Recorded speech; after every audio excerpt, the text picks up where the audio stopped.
Mesdames, Messieurs, bonsoir à toutes et à tous. Bienvenue au journal.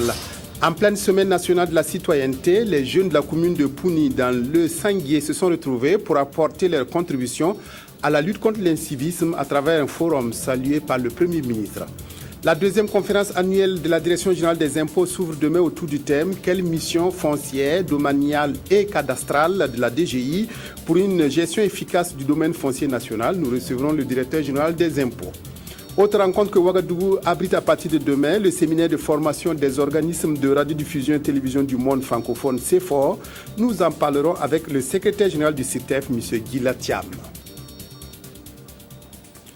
Mais tout d'abord, la 8e conférence annuelle du médiateur du FASO a permis de dresser le bilan mi-parcours des activités menées au cours de cette année 2013 et de peaufiner les futurs combats. Cette année, le médiateur a examiné plus de 700 dossiers de réclamation et au titre des perspectives, la déconcentration des services au niveau des régions devrait être effective en 2014. Reportage Jonas Wemba, Patrick Namono. Le bilan 2013 des activités au 31 octobre dernier du médiateur du FASO est à plus de 90% de taux de réalisation selon le premier responsable de l'institution. C'est ce qui ressort de cette 8e rencontre statutaire des cadres du médiateur du FASO. La réorganisation des services sur le plan opérationnel a donné une nouvelle dynamique au fonctionnement de l'institution, ce qui a d'ailleurs favorisé une meilleure coordination des délégations régionales. Les tournées d'information et de sensibilisation dans les régions ont permis au médiateur du FASO de faire comprendre ses missions et d'accroître sa visibilité sur le plan national. S'agissant des plaintes déposées, l'institution a traité 737 dossiers de réclamation, dont 49% sont clos. La lenteur de la mise en œuvre des cadres de concertation entre le médiateur du FASO et les structures administratives expliquerait ce taux de 49% réalisé au niveau du traitement des dossiers.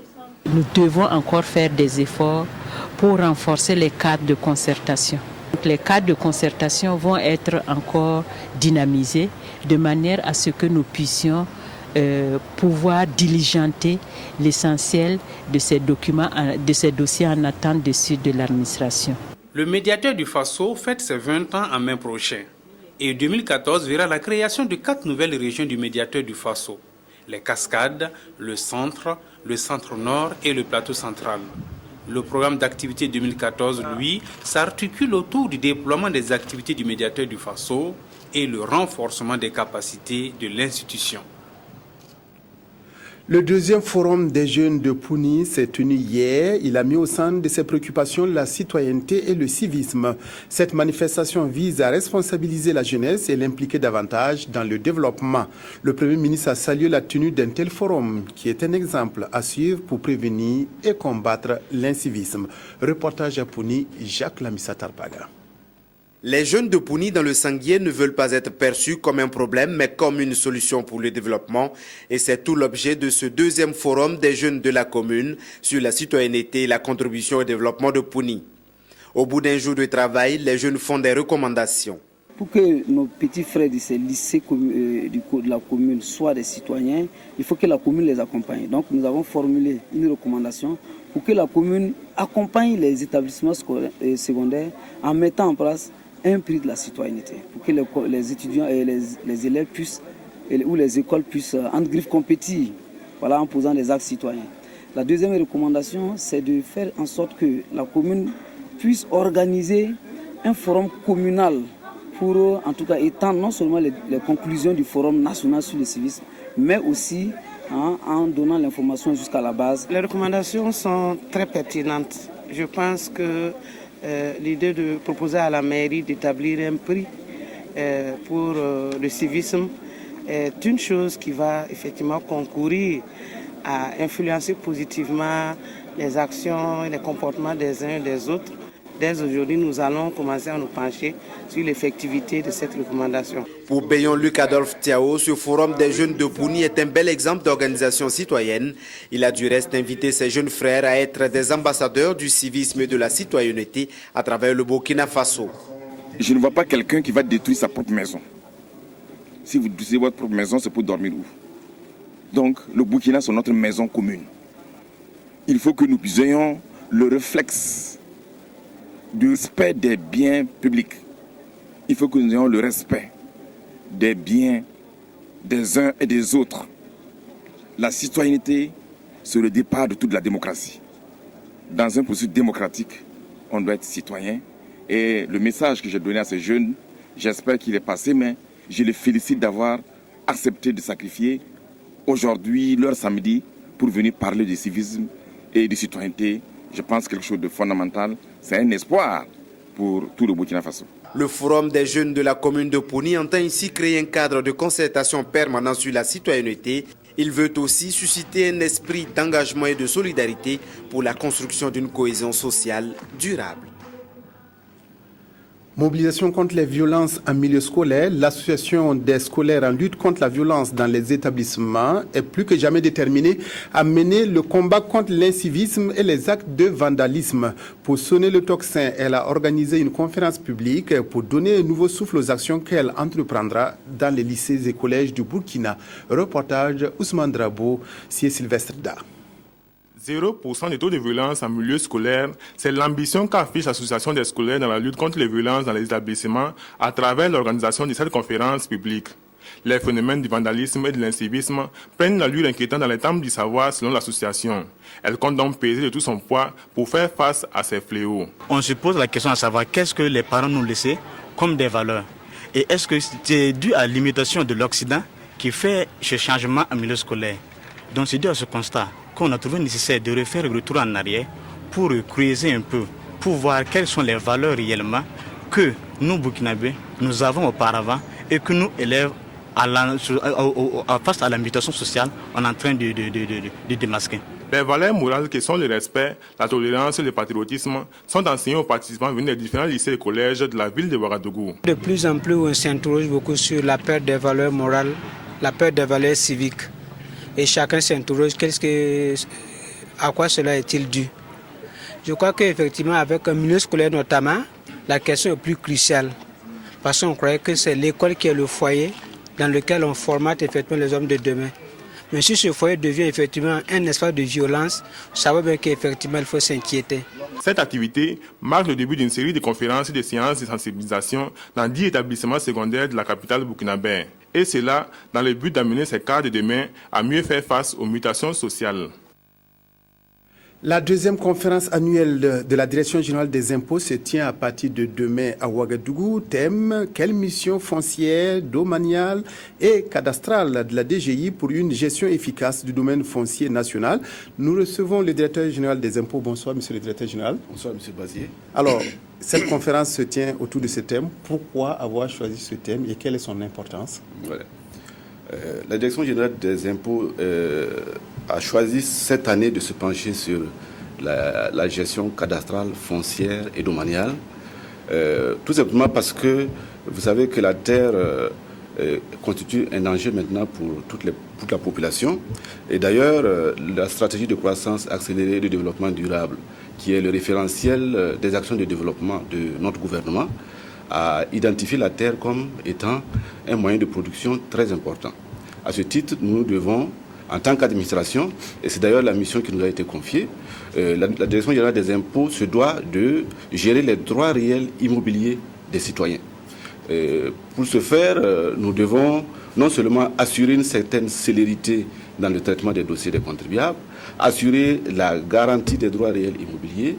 Et vous savez que ces dernières années, nous sommes, pas seulement la Direction générale des impôts, tous les actionnaires de la chaîne de gestion foncière sont beaucoup critiqués parce qu'il y a des difficultés, les gens ont des difficultés d'obtention des titres fonciers, des titres de propriété. Alors, c'est pourquoi nous avons jugé bon, pour accompagner un peu et atteindre les objectifs de la SCAD qui ont été fixés à l'horizon 2025, il faut pouvoir mettre les terres aisément à la disposition des populations. Et nous devons de nous organiser pour que ce soit fluide. Et c'est pourquoi, plutôt que de s'accuser mutuellement, nous avons jugé bon de réunir tous les acteurs autour d'une même table pour qu'on discute, pour qu'on identifie les goulots d'étranglement qui nous empêchent de satisfaire les populations et afin de trouver des solutions. Et ces acteurs-là, ils seront nombreux? Ces acteurs sont nombreux. Nous attendons près de 130 participants qui viennent d'horizons divers. Il s'agit notamment des administrations publiques, sœurs, et des administrations privées. Je veux parler de l'ordre des notaires, des architectes, des experts géomètres et des experts immobiliers. Et tous ces gens-là vont venir avec les gestionnaires des collectivités territoriales. Je veux parler des conseillers municipaux et je veux parler aussi des maires. Et ils vont se réunir tous avec nos spécialistes au niveau de la Direction générale des impôts pour qu'on regarde ensemble qu'est-ce qui ne va pas. Qu'est-ce qui ne va pas, qu'est-ce qui fait que nous n'arrivons pas à satisfaire les populations. Et ça sera au cours de travaux en atelier, en plénière? Nous avons 2 plénières. Il y a d'abord une conférence introductive qui va un peu planter les décors. On va rappeler un peu la gestion domaniale que nous avons connue depuis avant les indépendances, pendant les indépendances et pendant la période révolutionnaire et la période actuelle. Alors, à l'issue de cela, nous allons tenir 3 ateliers. Le premier atelier va porter sur la législation domaniale. Nous allons un peu nous inspirer du passé, de ce qui s'est passé, la gestion domaniale antérieure, pour faire des propositions adéquates afin de pouvoir rénover un peu notre dispositif. Vous voulez dire que la gestion actuelle a en tout cas marqué ses limites? Oui, elle a marqué ses limites puisque les populations ne sont pas satisfaites de nos prestations. Ça veut dire qu'il faut toucher tous les dispositifs pour voir un peu qu'est-ce que nous pouvons apporter comme correction. Le deuxième atelier va se pencher sur les questions cadastrales. Le cadastre, c'est l'état civil des terres. C'est quand vous avez besoin d'une référence d'un terrain, c'est au cadastre qu'on peut vous donner la bonne référence. Donc nous avons besoin d'échanger un peu autour de ces questions et également de préparer la mise en place d'un cadastre fiscal au Burkina Faso. Donc ce sont ces travaux préparatoires-là que nous voulons mettre sur la table et nous serons accompagnés de spécialistes. Chaque atelier est accompagné de personnes ressources qui doit assister et orienter un peu les débats pour nous permettre d'aboutir à des propositions opérationnelles. Le troisième atelier va se pencher sur les guichets uniques du foncier. Voilà, c'est ce dossier que les gens connaissent surtout parce que là, il y aura beaucoup de choses à dire. Il y aura beaucoup de choses à dire parce que tout le monde, c'est les guichets uniques que la population connaît. Actuellement, dans notre dispositif, quand vous avez besoin d'entamer une procédure, vous allez d'abord au guichet unique. Et là, il y a beaucoup à dire, effectivement, parce que le problème fondamental, c'est le non-respect des délais de traitement des dossiers. Moi-même, personnellement, j'ai essayé de suivre certains dossiers à titre d'exemple et je me suis rendu compte que les délais qui ont été consignés dans le manuel de procédure ne peuvent pas être respectés, ne sont pas respectés. Nous avons des titres fonciers qui sont délivrés au bout de 3 mois, de 4 mois, et d'une année même. Alors que dans le guide de procédure, c'est quelques semaines. Oui, c'est 1 mois, 45 jours, c'est 45 jours. Alors, et là, nous avons besoin de réfléchir véritablement pour voir où se trouve le goulot d'étranglement qui nous permet qui bloque, et ensemble nous allons apporter des correctifs. Mais à ce niveau, je dois ajouter également qu'au niveau des guichets uniques, il n'y a pas que la Direction générale des impôts qui intervient. Nous avons, vous savez qu'à l'institution de l'opération spéciale titre foncier, pour un peu mettre les gens à l'aise, on a proposé un forfait de 300 000 francs pour toutes les étapes de la procédure qui devraient aboutir à l'obtention du titre foncier. Alors, il y a plusieurs acteurs qui interviennent en la matière. Il n'y a pas que l'administration publique. Nous avons notre part à jouer. La recette des domaines a sa part à jouer. Le cadastre a son rôle à jouer. Mais il y a des privés qui interviennent, notamment les experts géomètres, pour le bornage. Mais après leurs interventions, il y a les collectivités également qui interviennent pour la partie qui leur revient. Et pour les titres fonciers, en définitive, c'est le ministre des Finances qui signe le titre. Vous voyez qu'il y a plusieurs acteurs qui interviennent. Et cela fait que, pour cause d'indisponibilité des uns ou des autres, il se trouve que les délais que nous avons fixés dans le manuel de procédure ne sont jamais respectés. Et c'est pourquoi nous voulons ensemble partager cette expérience pour voir qu'est-ce que nous pouvons redresser.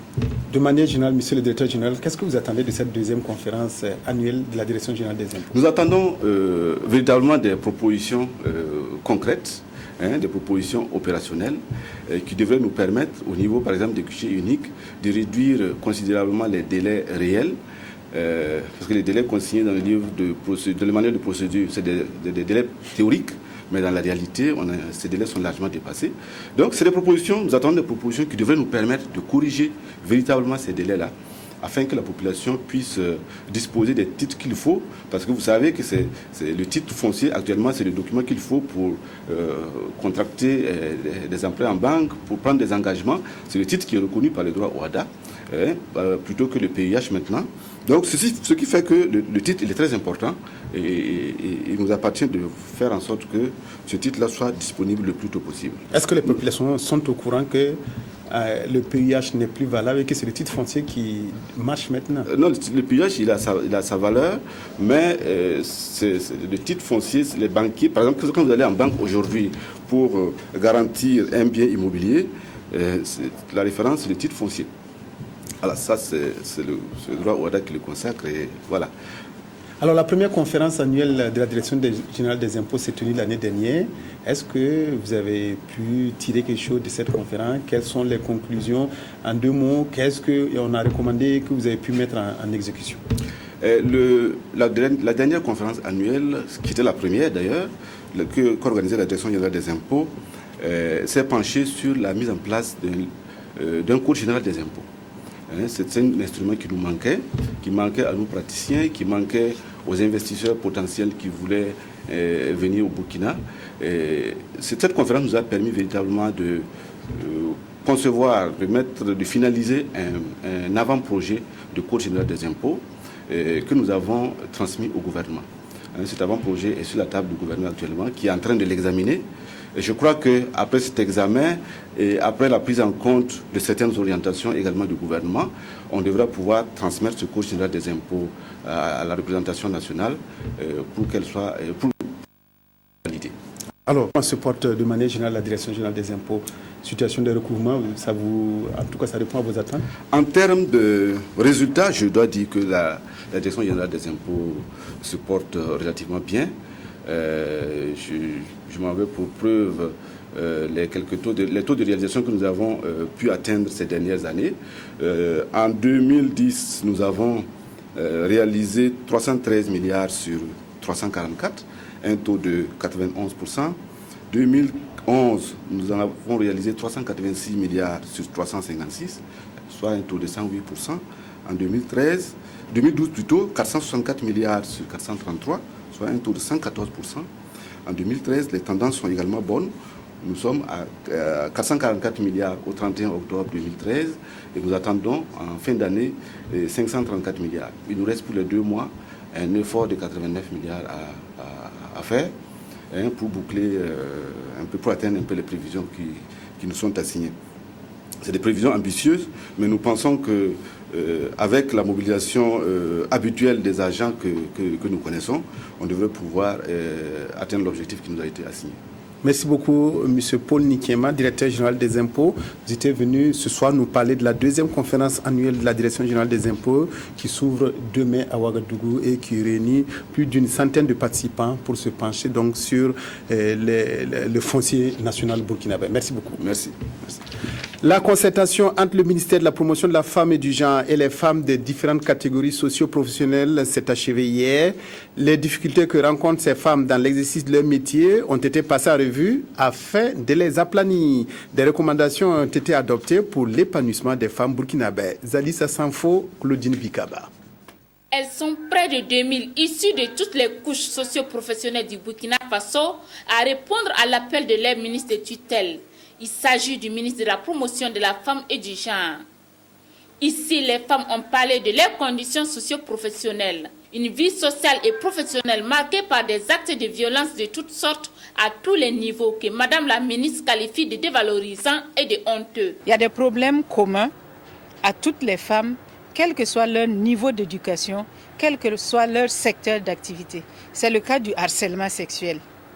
Les femmes au niveau universitaire, des enseignantes-chercheurs au niveau universitaire font l'objet de harcèlement sexuel. Nous avons aussi eu ici les femmes qui balaient les rues, les nettoyeuses, techniciennes de surface Et on apprend avec surprise que les femmes, en venant très tôt le matin pour balayer la rue, elles font l'objet de viols. C'est une belle initiative qui nous a permis, nous femmes de tous bords, de nous retrouver, d'exprimer nos difficultés, aussi d'apprendre des autres et des autres aussi d'apprendre de nous. À l'issue de ces journées de concertation, les femmes ont formulé des recommandations. La première recommandation, c'est sur le harcèlement sexuel. Nous avons décidé au niveau du regroupement des femmes qu'il y ait une loi qui s'instaure pour protéger les femmes au niveau de leurs services. La deuxième recommandation, nous avons demandé au ministre qu'elle nous permette de faire un groupe de pression qui aura pour rôle d'aller rencontrer le Premier ministre et par la suite les ministères concernés. En troisième position, nous avons pris une résolution pour pouvoir défendre les femmes et les jeunes filles également qui ont des difficultés au niveau des écoles. Pour Mme Nestorine Sangaré, ces concertations prennent fin, mais le combat pour une société plus juste à l'égard des femmes continue. Elle a aussi émis le vœu de voir encore des milliers de femmes se réunir, non pas pour parler de viol, de harcèlement, mais plutôt pour célébrer la victoire des héroïnes à l'image de Nyenenga ou de Gimbi Ouattara. La journée internationale pour la lutte contre les violences à l'égard des femmes et des filles a été célébrée cette année sous le thème « Contribution des acteurs judiciaires dans la lutte contre les violences faites aux femmes et aux filles au Burkina ». Un panel a été organisé autour du thème pour porter à la connaissance du public les actions menées par les acteurs judiciaires afin de susciter un engagement plus accru de tous les acteurs. Précision, Yolande Lompo. Parmi les types de violences faites aux femmes figurent les violences corporelles, morales, sexuelles, culturelles, économiques et politiques. Et le plus souvent, on constate une certaine réticence des victimes à faire recours à la justice et aux structures étatiques qui ont pour mission la protection de leurs droits. Aussi, est-il nécessaire de se pencher sur la contribution des acteurs judiciaires dans la lutte contre les violences faites aux femmes et aux filles au Burkina Faso afin de changer la donne. La présente rencontre, organisée par le ministère de la Promotion de la Femme et du Genre, a justement pour but de sensibiliser les populations sur l'ampleur du phénomène. 4 communications seront à l'ordre du jour de ce panel et des thèmes sur le rôle des huissiers de justice et du parquet dans la prise en charge des victimes, mais aussi la contribution des avocats à la défense des droits de la femme, permettront au public de mieux connaître les procédures judiciaires dans le but d'asseoir une procédure de suivi depuis la plainte de la victime jusqu'à l'aboutissement de la requête. Oui, je sais. De nombreuses femmes meurent chaque année dans le monde du cancer du col de l'utérus. Au Burkina, ce cancer se classe au premier rang des cancers féminins. Pour arrêter le fléau, des associations des femmes ressortissantes du Nord ont lancé une campagne de dépistage au profit des femmes de Bobo-Dioulasso et de Bama. 1000 femmes devront être dépistées au terme de cette campagne. Reportage Ouidia Rokiasano.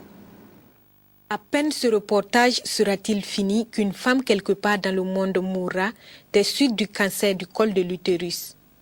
Telle est la triste réalité de ce mal qui fait une victime chaque 2 minutes, avec 80% des cas de maladie en Asie et en Afrique selon des études.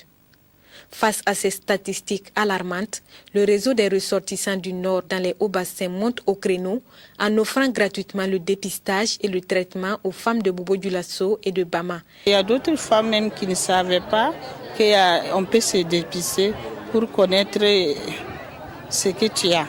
C'est pour cela que nous on a sonné. L'année passée on était à Bama, on a pris l'engagement là-bas que cette année on va organiser ça pour profit des femmes de Bobo et puis Bama. En guise d'introduction à la campagne, une communication a permis à l'Assemblée d'avoir des informations essentielles sur cette maladie. Le cancer du col est guérissable à 100%. Mais il ne faut pas qu'il prenne le nom cancer du col.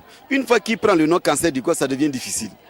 Mais lorsqu'il est au stade pré-cancéreux, il est totalement guérissable. Vu ce qui a été présenté, nous pensons aujourd'hui, nous sommes en droite ligne de compter sur les autorités au plan national, au plan régional et au plan communal pour que ces femmes soient accompagnées afin que le dépistage soit une action de routine dans les formations sanitaires. Et elles étaient nombreuses ce matin, les autorités venues accompagner l'action du réseau des ressortissantes du Nord. L'objectif de cette campagne est de dépister 1000 femmes en 10 jours d'opération. Les équipes de dépistage sont présentes au centre de santé et de promotion sociale du quartier Colma de Bobo-Dioulasso. La 9e promotion des gynécologues de l'unité de formation et de recherche en sciences de la santé, l'UFR-SDS, a reçu vendredi dernier ses parchemins. 15 médecins entièrement formés en gynécologie au Burkina sont prêts à mettre leurs compétences au service de la santé de la mère et de l'enfant. Ils pourront contribuer ainsi à réduire le taux de mortalité maternelle et infantile. Bouma Ernest Nebier. Le moment est solennel et chargé d'émotions. Ces gynécologues obstétriciens formés entièrement au Burkina Faso sont aptes à exercer leur profession. Au nombre de 15, dont 6 Burkinabés, 4 Maliens, 2 Congolais, une Nigérienne et 1 Béninois, ils reçoivent des mains de leurs aînés et des autorités leur parchemin après 4 années de formation. Nous faisons partie d'un pays en voie de développement, donc nous avons bien sûr un plateau technique qui demande à être amélioré.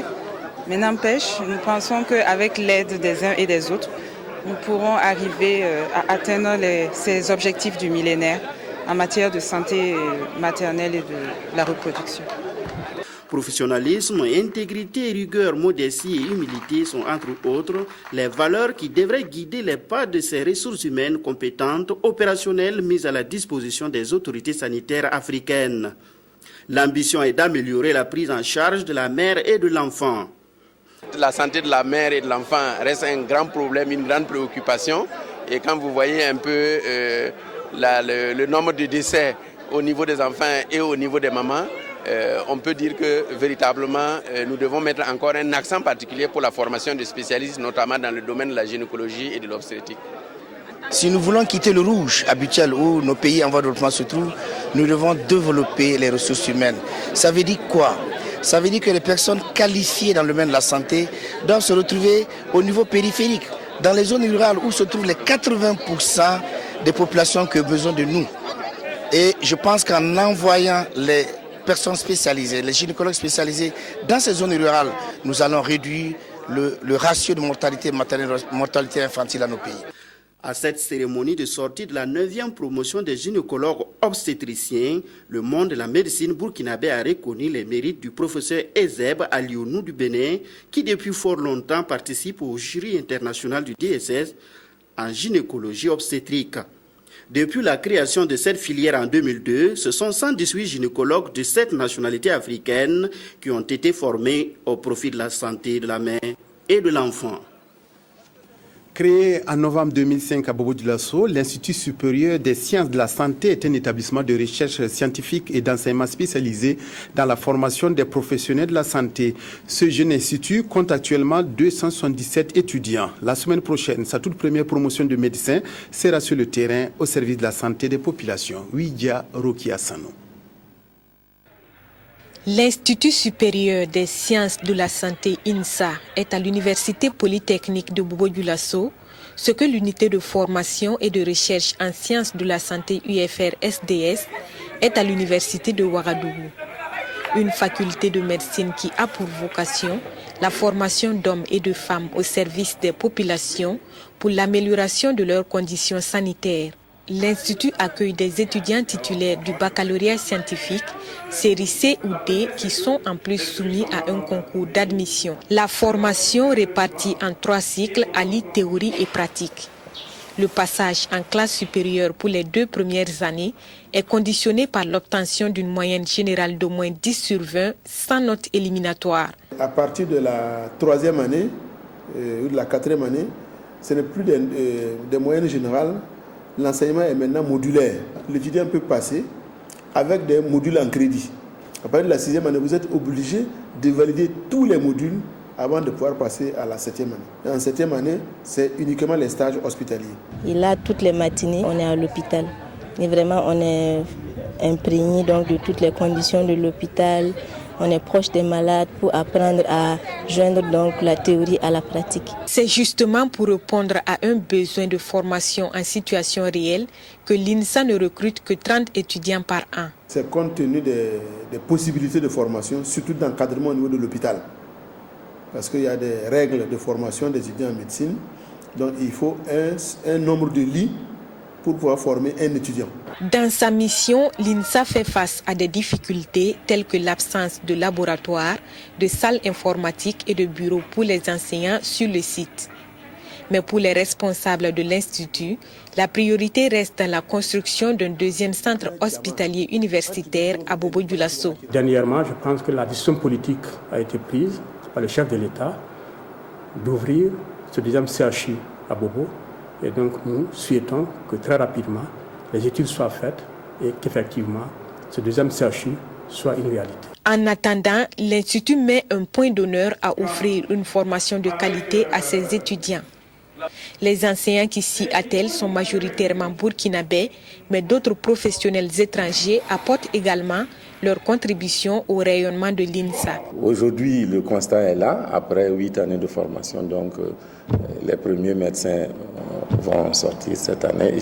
C'est toute une fierté. Ils sont rentrés 30 et je crois qu'il y a 17 qui vont sortir. Dans un contexte où le Burkina Faso ne compte qu'un médecin pour plus de 5000 habitants, cette promotion sera sans doute une bouffée d'oxygène pour le ministère de la Santé. Il s'agit des tout premiers médecins entièrement formés à Bobo-Dioulasso. La Générale des Assurances vole au secours des pensionnaires du village SOS Enfants. La société a remis hier des vivres, des fournitures scolaires et un chèque de 2 millions de francs à cette structure, une association sociale qui s'inscrit dans le cadre des 15 ans d'existence du groupe au Burkina et de sa rentrée assurantielle. Reportage Claudine Bikaba. Les activités commémoratives de la 3e rentrée assurantielle de la Générale des Assurances et des 15 ans d'existence du groupe au Burkina Faso, ce sont aussi des œuvres sociales. Au village SOS Enfants, la compagnie est allée offrir aux orphelins et aux enfants vulnérables des vivres, des fournitures scolaires et un soutien financier de 2 millions de francs CFA. Dans le cadre de notre activité de rentrée assurantielle, nous avons un volet social. C'est ainsi que, lorsque nous avons un peu fait le tour des différentes structures que nous avons visitées, nous avons pensé à SOS Village d'enfants, pour venir les soutenir dans leur action. Parce que nous aussi, la solidarité quand même est très importante chez nous. Et nous tenions qu'à le manifester par ce geste concret à l'endroit de cette association. Du reste, il se trouve aussi que c'est une structure qui nous fait confiance, en nous confiant l'assurance maladie. Créé au Burkina en 1994, SOS Village Enfants accueille et prend en charge à ce jour 250 enfants en situation de détresse. Nous sommes contents d'avoir reçu la visite de la Générale des Assurances ce matin dans notre structure. Ça nous va droit au cœur parce que l'œuvre que j'ai eu à faire en nous donnant donc des vivres pour soutenir les enfants, ça nous va droit au cœur. Et ce n'est qu'un comportement citoyen que de soutenir des groupes les plus vulnérables comme ces enfants défavorisés. La journée de solidarité organisée par le groupe GA s'est déroulée dans la bonne ambiance. Elle a pris fin par un repas communautaire. Nommé le 30 octobre dernier comme secrétaire permanent de la politique nationale de protection sociale, Karim Ganamtore a été installé dans ses fonctions. Il aura pour mission de développer des mécanismes adéquats de prévention et de couverture des risques majeurs. Il devrait œuvrer aussi à l'extension de l'assurance sociale à tous les travailleurs. Yolande Lompo, reportage. Il est ainsi officiellement installé dans ses fonctions de secrétaire permanent de la politique nationale de protection sociale et aura désormais pour rôle de garantir une sécurité à l'emploi des secteurs informels et formels et d'assurer la protection sociale des populations du Burkina Faso à travers les mécanismes de transferts sociaux pour les plus pauvres et les plus démunis. Cette structure va appuyer les cellules spécialisées telles que la cellule chargée des filets sociaux et la cellule chargée de l'assurance sociale. Les objectifs visent à long terme de mettre en place un mécanisme qui va permettre à tout Burkinabé, surtout les plus pauvres, de pouvoir vraiment bénéficier de tout ce qui concerne les transferts, de tout ce qui concerne la protection sociale de manière globale. Je mesure déjà l'ampleur de la tâche qui m'attend. Il faut qu'on aille vite et bien. Le secrétariat permanent du Conseil national pour la protection sociale est placé sous l'autorité du Premier ministère et Karim Ghanem Touré, secrétaire permanent de cette structure, invite tous ceux qui sont en charge de la protection sociale, à savoir l'ensemble des partenaires au développement, les secteurs privés et publics, à l'accompagner dans sa nouvelle mission. Nous recevons M. Gila Thiam, secrétaire général du CIRTEF, le Conseil international des radios et télévisions d'expression française. M. Thiam, bonsoir. Bonsoir, Godefroy. Alors demain s'ouvre le 22e séminaire de formation des organismes de radiodiffusion et télévision du monde francophone, CEFOR. Et le thème retenu, face à la concurrence, miser sur la production locale. Tout d'abord, qu'est-ce que c'est que le CIRTEF et qu'est-ce que c'est que le CEFOR? Alors, le CIRTEF, comme vous venez de le dire, l'acronyme signifie Conseil international des radios et télévisions d'expression française. Cela veut dire que ça regroupe les chaînes publiques de radio et ou de télévision, essentiellement d'Afrique francophone, mais également de France, de Belgique, de Suisse, les chaînes publiques du Québec et du Canada, Vanuatu, Vietnam, Haïti, voilà. Donc c'est un peu l'espace francophone qui se retrouve donc avec ces chaînes publiques dans cette organisation. Cette organisation, donc, chaque année, se pose des questions, bien entendu. Quels sont les enjeux que nous avons en face des chaînes publiques aujourd'hui? Quels sont les enjeux pour mieux répondre aux préoccupations des populations et mieux servir? Et chaque fois que nous arrivons à identifier un thème qui semble interpeller le maximum de partenaires, à ce moment-là, nous en faisons un thème qui aboutit au CEFOR. Et le CEFOR devient alors un lieu d'échange, d'expérience, un lieu de formation aussi, puisqu'on identifie des phases opérationnelles de ce thème à mettre en œuvre pour former des personnels, mais également un lieu où on monte des projets qui nous permettent de répondre justement aux préoccupations du thème que nous allons traiter. Alors, miser sur la production locale pour faire face à la concurrence. Qu'est-ce que vous voulez, en tout cas, montrer comme contribution ici? Est-ce que c'est mettre l'accent sur la production locale? Est-ce qu'on a les moyens de faire cette production locale? Alors, tout cela, bien entendu, est un enchaînement. La concurrence, elle s'est installée progressivement. Et bien entendu, chacune de nos chaînes, dans chacun de nos pays, a porté sa contribution pour faire face à cette concurrence et porter un combat qu'on a eu pendant longtemps, la diversité culturelle, faire en sorte que chacun ait sa place, se retrouve dans ce que nous offrons, aussi bien en radio qu'en télévision. Il se trouve tout simplement que nous sommes dans une phase où les moyens et les plateformes de distribution et de dissémination se multiplient. Ce qui fait que les efforts qui avaient été faits pour que la réponse à la diversité culturelle soit présente va être dilué, puisqu'il y a beaucoup de canaux, beaucoup de plateformes. Alors il faut faire plus d'efforts, il faut remplir ces canaux, ces plateformes. Il faut que nous trouvions les moyens de faire en sorte d'y être. Il est plus pertinent aujourd'hui de dire tout ce que je faisais sera pertinent demain pour 2 ou 3 canaux supplémentaires, pour 3 ou 4 plateformes, pour une, disons, dissémination du public, parce que comme vous le savez, notre public n'est plus en face seulement de son poste de télévision. Il est sur des plateformes, sur des téléphones portables, il est disséminé, il est réparti sur plusieurs écrans, comme on dit aujourd'hui. Pour la radio, c'est pareil. Également, on écoute sur le web, on écoute avec son iPhone, on écoute même avec son téléphone portable en payant quelques centimes. Voilà. Donc, mais il est plus facile, M. Thiam, il est plus facile pour les radios-télévisions d'Afrique d'avoir des programmes qui sont tout faits et qui viennent de l'extérieur que de produire eux-mêmes leurs propres programmes. C'est plus facile. Cela aurait pu être un discours au moment où tous les équipements étaient excessivement chers, où la technologie était lourde et nécessitait des investissements lourds. Mais heureusement, nous arrivons à un moment où, avec le développement des nouveaux outils, des nouveaux médias, donc la technologie est à la portée de tout le monde, nous sommes plus maintenant sur des questions de contenu que sur des questions matérielles, des questions de hardware, comme on dit. Donc, ce qui fait qu'aujourd'hui, la question ne se pose plus en ces termes. La question se pose en termes suivants, et j'espère qu'on aura des réponses concrètes avec ces efforts, c'est de se dire, aujourd'hui, je dispose d'histoires à raconter.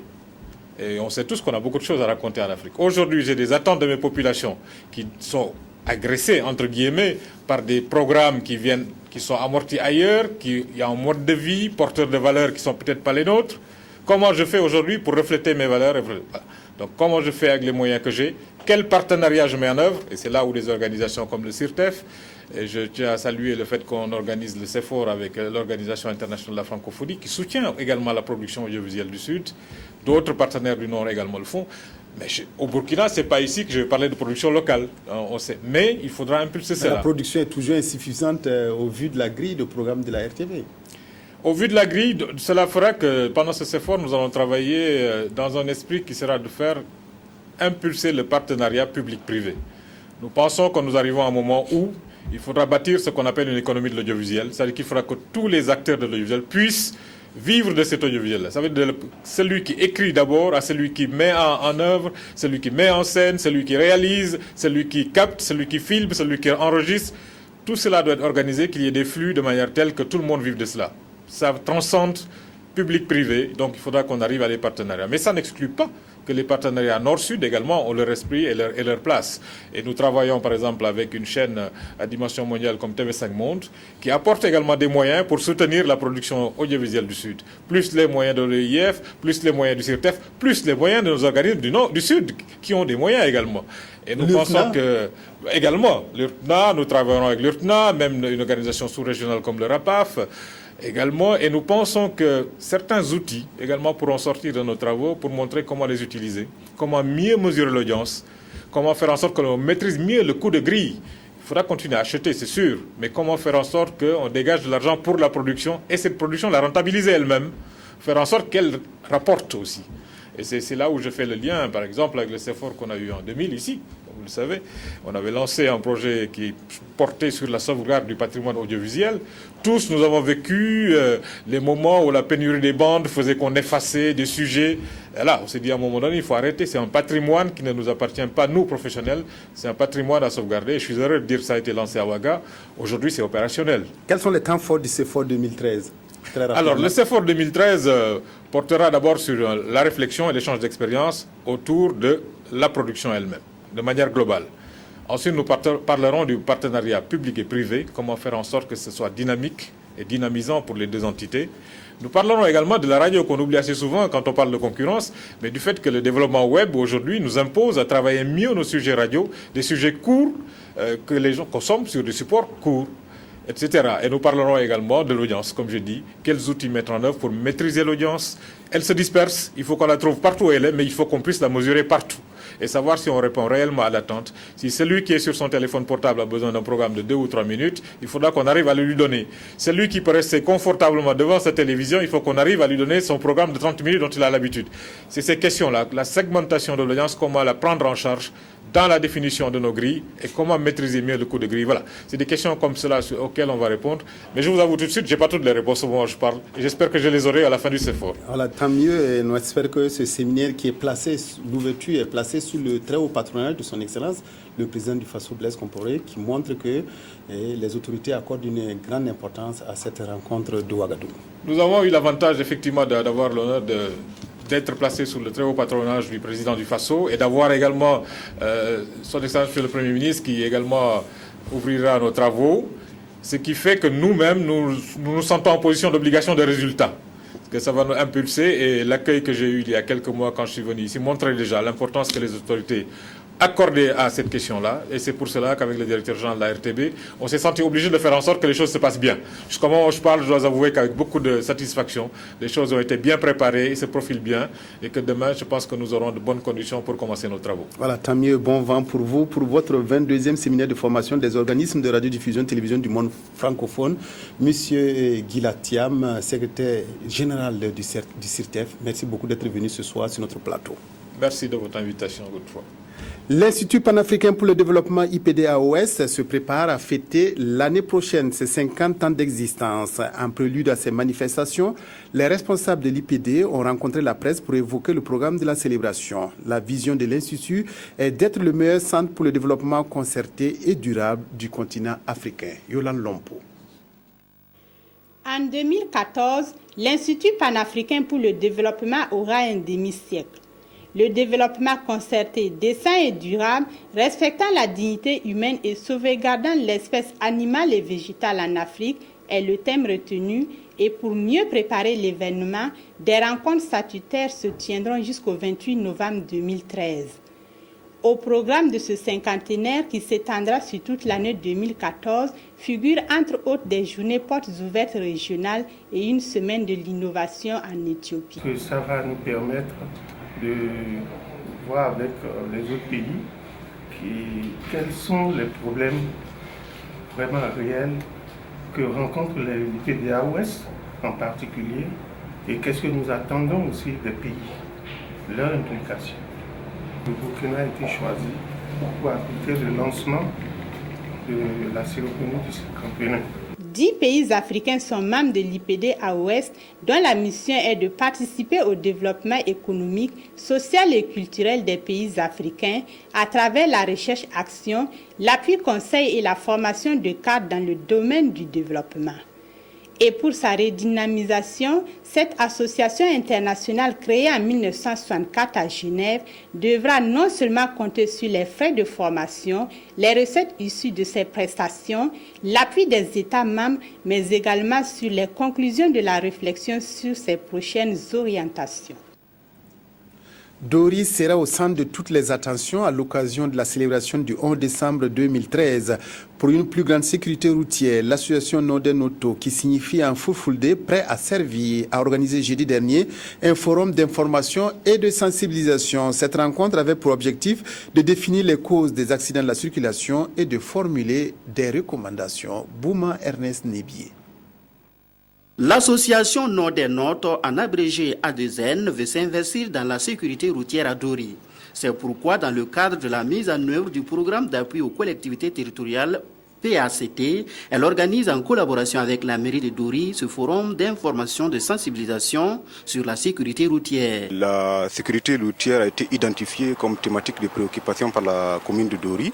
Il était important pour cette commune de réunir les acteurs autour de cette collectivité. Les acteurs, c'est qui? Ce sont les populations à travers leurs organisations de base. Donc vous avez vu ce matin qu'il y avait les représentants des organisations d'éleveurs, les représentants des religieux, les représentants des coutumiers, les représentants des organisations de la société civile, les conseillers municipaux, les représentants des conseils villageois de développement. Pour les autorités communales, ce forum qui se tient à quelques jours de la commémoration du 11 décembre dans le chef-lieu de la région du Sahel est d'une grande importance. Nous avons bénéficié de 25 km de route bitumée et 17 km de route en terre battue. Également, il y a l'élevage périurbain ici, donc toutes choses vraiment combinées qui fait que si on y prend garde, il y aura beaucoup d'accidents. Et nous savons aussi que très prochainement, on aura donc une affluence grand monde ici pour le 11 décembre. Les activités démarrant à partir du 6. Au cours de la rencontre, les participants seront sensibilisés sur la sécurité routière. Ils vont ensuite se pencher sur l'ampleur des accidents de la circulation dans la ville de Dori, identifier les causes du phénomène et formuler des recommandations. Les conclusions du forum devront permettre à Dori de mettre en place un plan d'action plus efficace en vue de faire face au phénomène des accidents de la circulation. Il est également attendu des participants leur contribution dans la sensibilisation des populations de la commune de Dori sur la sécurité routière. La première dame qui a participé à Niamey à la conférence sur les faux médicaments a rendu une visite au Festival international de la mode africaine FIMA qui se tient dans la capitale nigérienne. Un défilé de mots de jeunes créateurs d'Afrique et de la diaspora a été dédié à Chantal Compaoré ainsi qu'un concours de jeunes stylistes et top modèles africains. Reportage Salif Belem, Marguerite Douagneau.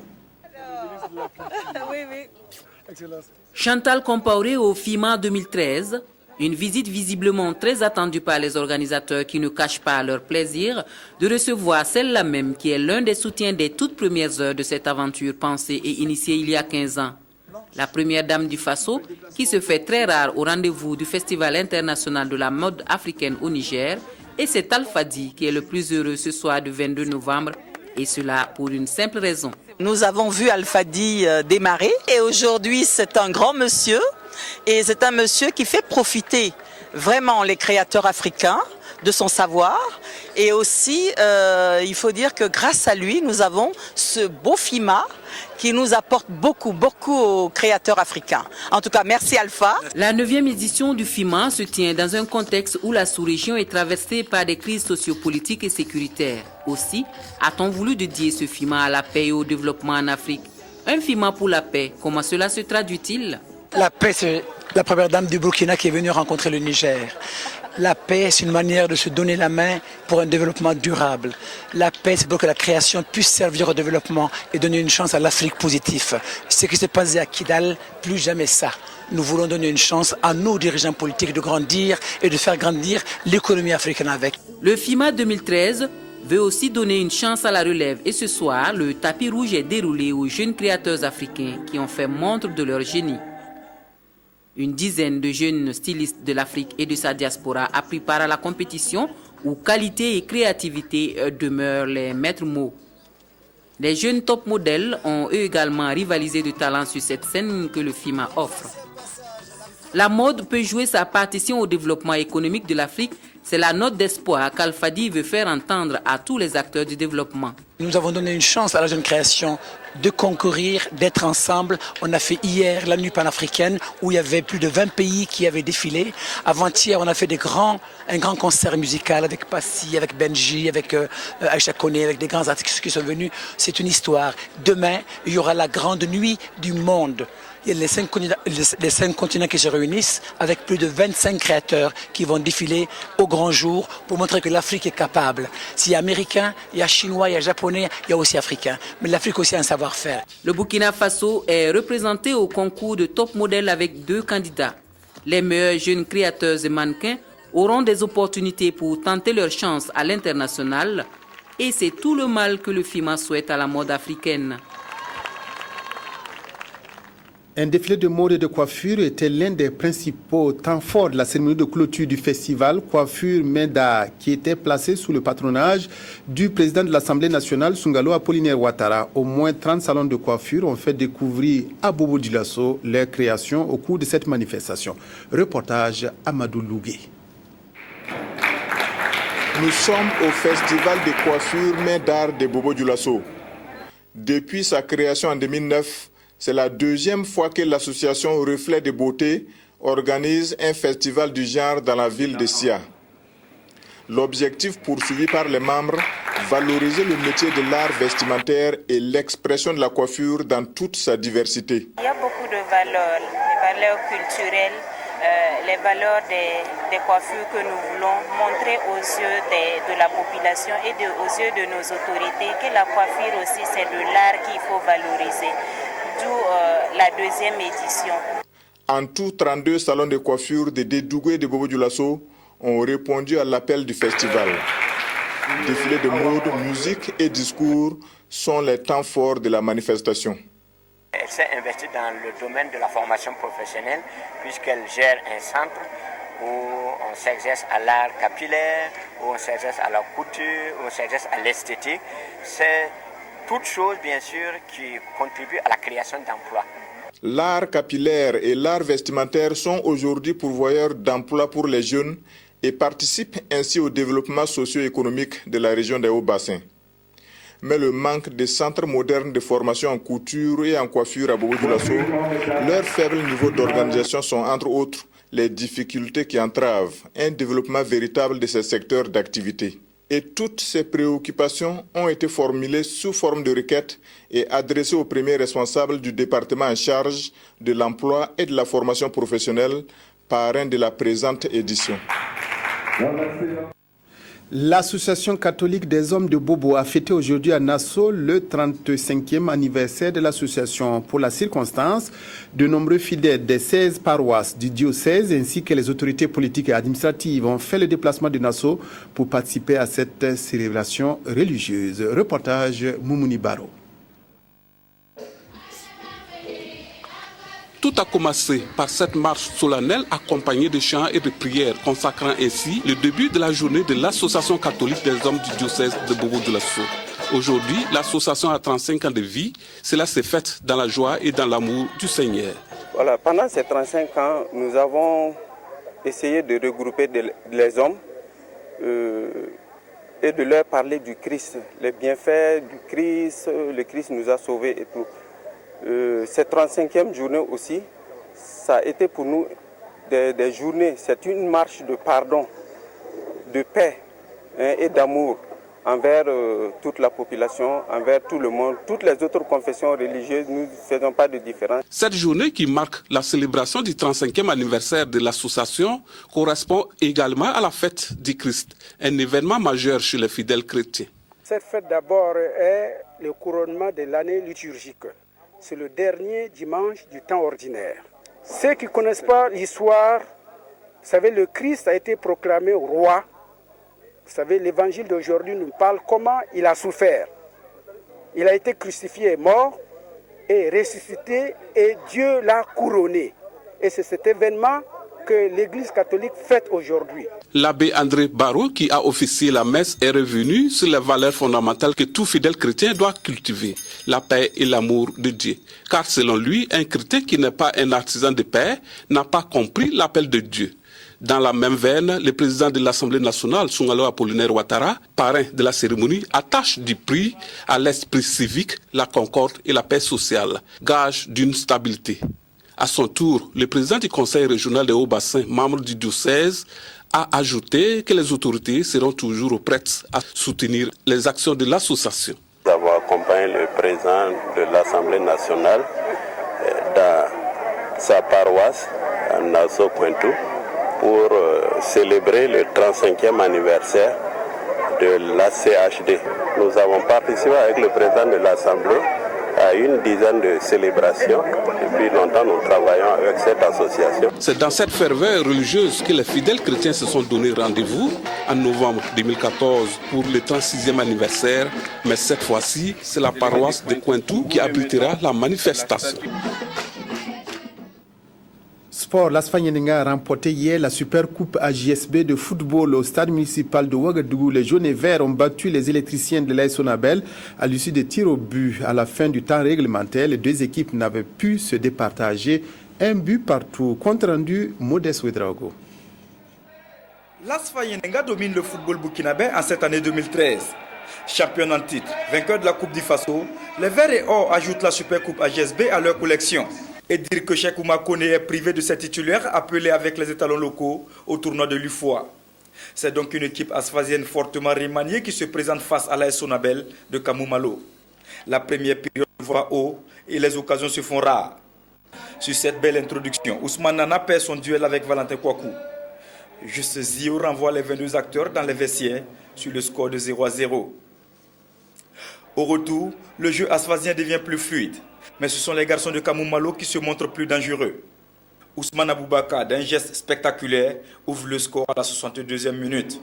Sur cette montée, Saïd Saint-Poré, l'autre ex-sociétaire du RCK, Suleiman Kwanda est obligé de concéder le corner. Et sur le corner, Ibrahim Bari de la tête signe l'égalisation. Malgré la volonté des deux équipes de prendre le dessus, le score reste inchangé jusqu'à la fin du temps réglementaire. Juste Ephraim Zio invite les 22 acteurs à l'épreuve des tirs au but. Un exercice qui plaît bien au Yenengis, qui l'emporte sur le score de 5 tirs réussis contre 4. La tenue de cette 21e édition de la Super Coupe AJSB est à l'honneur d'un homme qui a su dire oui à l'appel de l'AJSB. Mais je pense que la 21e édition est vraiment une très belle édition. Je pense qu'il faut remercier, encourager, féliciter cette association qui s'investit depuis 2 décennies à soutenir le football national, à soutenir le sport d'une façon générale. Et bravo à eux et j'espère que ils vont continuer sur cette lancée. Je suis un homme heureux, comblé ce soir parce que le rituel a eu lieu, 21e édition d'une coupe que nous voulons, une coupe de promotion véritable de notre football sur le plan national. Nous sommes conscients que cette épreuve peut permettre en début de saison aux différentes formations qui ont la chance de la jouer de revoir un peu leurs effectifs parce qu'ils vont nous représenter en Coupe d'Afrique des clubs et surtout d'envisager la saison avec beaucoup plus de sérénité. Les deux équipes représenteront le Burkina Faso aux compétitions africaines. Elles auront la lourde tâche de confirmer le renouveau du football burkinabé. C'est tout pour cette édition. Merci à toutes les équipes techniques et rédactionnelles qui m'ont épaulé au cours de cette semaine. Merci à vous de votre aimable attention. Bonsoir et à la prochaine.